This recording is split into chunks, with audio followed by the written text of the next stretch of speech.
जय सिया राम। मैं आचार्य राजेश श्री राम जन्मभूमि अयोध्या से।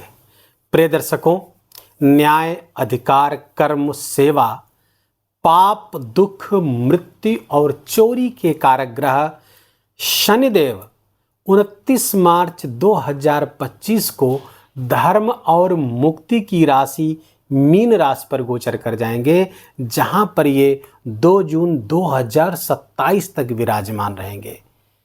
2 जून के बाद में कुछ समय के लिए मेष राशि पर जाएंगे, किंतु 20 अक्टूबर 2027 को पुनः मीन राशि पर आ जाएंगे और जहां पर वो 23 फरवरी 2028 तक रहने वाले हैं। कुल मिलाकर के 2.5 वर्ष से कुछ अधिक वर्ष मीन राशि पर बिताने वाले हैं शनिदेव। और इसका क्या परिणाम होने वाला है? शनिदेव जहां अधिकार है तो अंधकार भी है, सेवा है तो सजा भी है, और कर्म है तो अकर्म भी है, अर्थात आलस्य भी हैं। और इस सब का क्या परिणाम प्राप्त होगा, जरा पीछे जाकर के देखिएगा। जब जब शनिदेव मीन राशि पर आते हैं, वैश्विक स्तर पर आर्थिक समस्याएं खड़ी हो जाती हैं, राजनीतिक समस्याएं भी बहुत खड़ी हो जाती हैं वैश्विक स्तर पर। याद करिए 1965-66 का वो समय, याद करिए 95-96 की वो आर्थिक मंदी का दौर।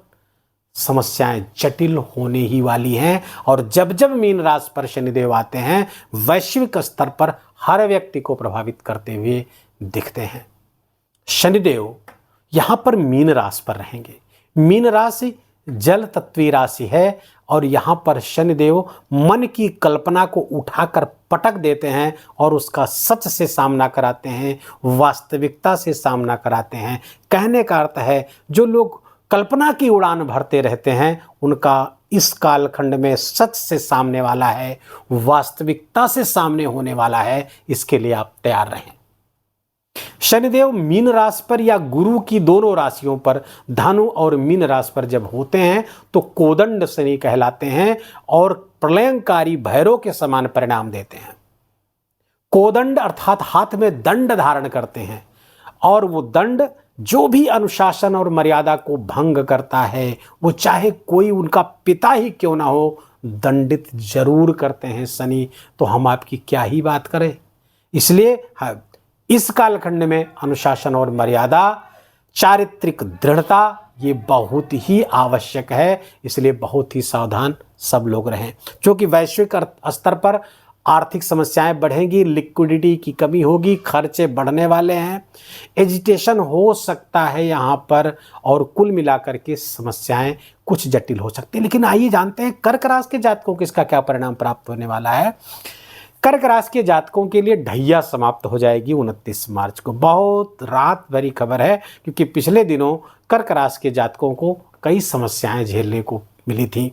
जब ढैया थी, शनिदेव आपके अष्टम गोचर कर रहे थे, मानसिक परेशानियां बढ़ी हुई थी, गुप्त शत्रु गुप्त रोग परेशान कर रहे थे, और मानसिक उलझने, मानसिक व्यग्रता, मेंटल फॉग को महसूस कर रहे थे आप, समस्याएं दे रहे थे, ऋण बढ़ रहा था, ऋण लेकर के काम करना पड़ रहा था, ऋण लेकर ऋण चुकता करना पड़ रहा था।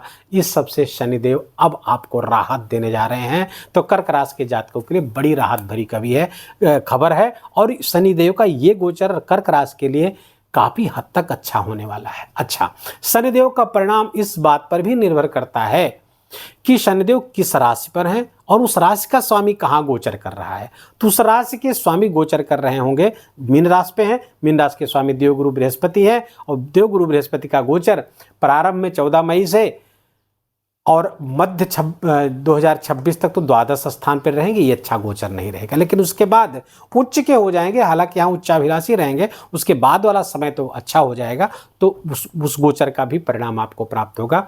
बैलेंस थोड़ा सा रहेंगे देवगुरु बृहस्पति के कारण शनि, लेकिन कुल मिलाकर जब ढैया समाप्त होगी वो आपके लिए लाभ होगा। अच्छा, भाग्य स्थान पर ये गोचर हो रहा है, आपके अष्टम स्थान के स्वामी भाग्य स्थान पर गोचर करेंगे।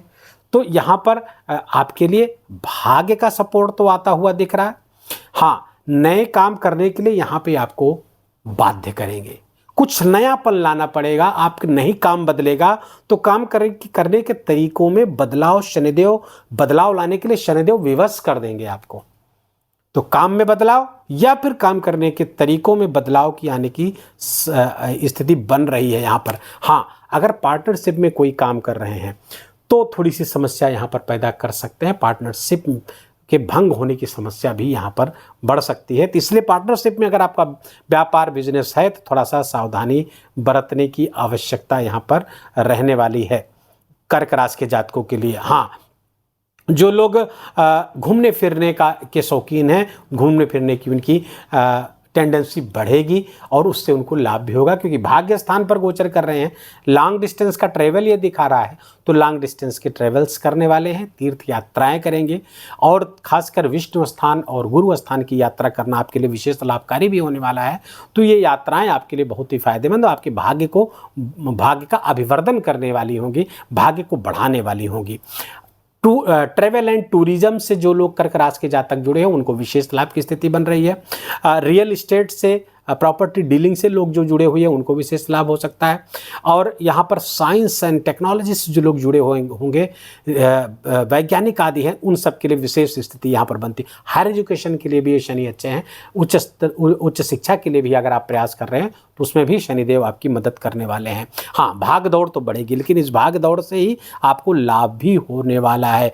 तीर्थाटन का मन बनेगा, जाते रहेंगे तो विशेष लाभ की। हाँ, यहाँ पर शनिदेव यहाँ से जब एकादश स्थान को देखेंगे तीसरी दृष्टि से आपके, तो लाभ को बढ़ा देंगे और भाग्य का भी जब सपोर्ट मिलेगा तो भाग्य से लाभ आपका बढ़ता हुआ दिख रहा है। प्रमोशन, इंक्रीमेंट आदि की संभावना को यहाँ पर बढ़ाएंगे, क्योंकि एकादश स्थान शनि का बहुत प्रिय स्थान है, उपचय स्थान है। वहाँ पर वो उनकी दृष्टि, उनकी उपस्थिति उसको विस्तार देने वाली है। तो इनकम के सोर्सेज बढ़ने वाले हैं। प्रमोशन, इच्छा की पूर्ति कराने वाले हैं। कोई बड़ी इच्छा भी आपकी है तो पूर्ति करने वाले। हाँ, प्रमोशन हो सकता है। ट्रांसफ़र भी इस कालखंड में कर्क राशि के जातकों का होना बिल्कुल तय है, इसको कोई रोक नहीं सकता। शनिदेव की जो 7वीं दृष्टि है आपके पराक्रम स्थान पर पड़ने वाली है। भाई बहनों से कुछ तनाव की स्थिति यहाँ पैदा हो सकती है, लेकिन उस तनाव को आप रोकिएगा, उसको अवॉइड करिएगा। थोड़ा सा यहाँ पर कुछ उनके स्वास्थ्य आदि में कुछ समस्याएं ऐसी हो सकती हैं जिसके कारण आप तनावग्रस्त हों।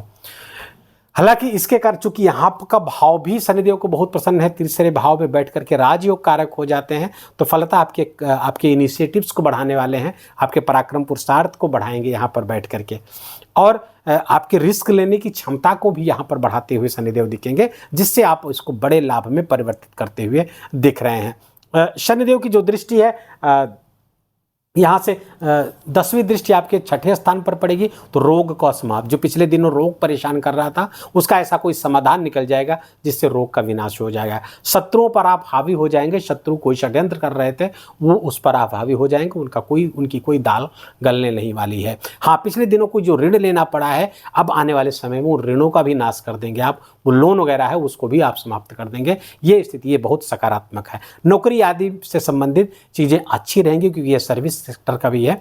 नौकर की कमी से जूझ रहे थे, अगर आप ऐसा कोई नौकर चाह रहे थे तो वो भी स्थिति अब अच्छी अनुकूल होने वाली है, क्योंकि पिछले दिनों आपका अधिकांश लोगों के साथ ऐसा हुआ है कर्क राशि के जातकों के जिनका नौकर भाग गया, बिना बताए चला गया। तो अब वैसी स्थिति नहीं रहेगी, नौकर पुनः आपको प्राप्त होगा, आपको सेवक प्राप्त होगा। ये सेवा और सेवक ये दोनों स्थिति होती हुई दिख रही। तो कुल मिलाकर के कर्क राशि के जातकों को अच्छे लाभ देते हुए शनिदेव लाभ और राहत देते हुए दिख रहे हैं। मन में शांति रहेगी, मन में धर्म रहेगा और गुरु प्राप्ति के संयोग भी शनिदेव यहाँ पर दिखा रहे हैं, क्योंकि गुरु की ही राशि पर शनिदेव गुरु के घर में ही विराजमान यहाँ पर होंगे। तो गुरु प्राप्ति करने की जो संभावना प्रबल हो रही है, हो सकता है कोई गुरु आप पर करुणा कर दे, आपकी कृपा कर दे और आपकी बाह पकड़ ले। वीडियो को यहीं विराम दे, उससे पहले उपायों को जान लीजिए। पहला तो आप सब लोग जानते हैं कि हनुमान जी की आराधना सर्वोत्तम उपाय, हनुमान जी की आराधना। 7 की रुद्राक्ष धारण कर लेंगे तो इससे भी आपको और अच्छा लाभ, धन संबंधी और समस्याओं का समाधान होगा, क्योंकि 7 मुखी रुद्राक्ष को शनिदेव और लक्ष्मी से जोड़ा जाता है, वो विशेष लाभ की स्थिति आपकी बनती रहेगी। सुंदरकांड का पाठ कर सकेंगे तो ये आपके लिए बहुत फायदेमंद हो जाएगा।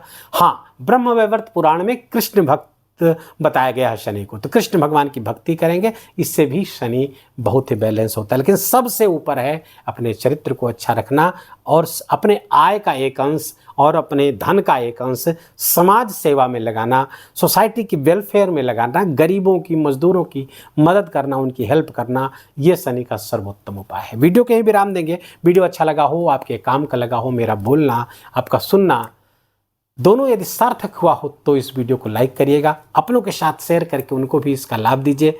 कमेंट में जाकर जय सिया राम लिखना बिल्कुल भी मत भूलिएगा। मेरा विशेष निवेदन, विशेष आग्रह आपसे, चैनल पर नए हैं तो इसको सब्सक्राइब कर लीजिए, बेल आइकन की घंटी दबा लीजिए और प्लीज़ अपना बहुत बहुत ख्याल रखिए।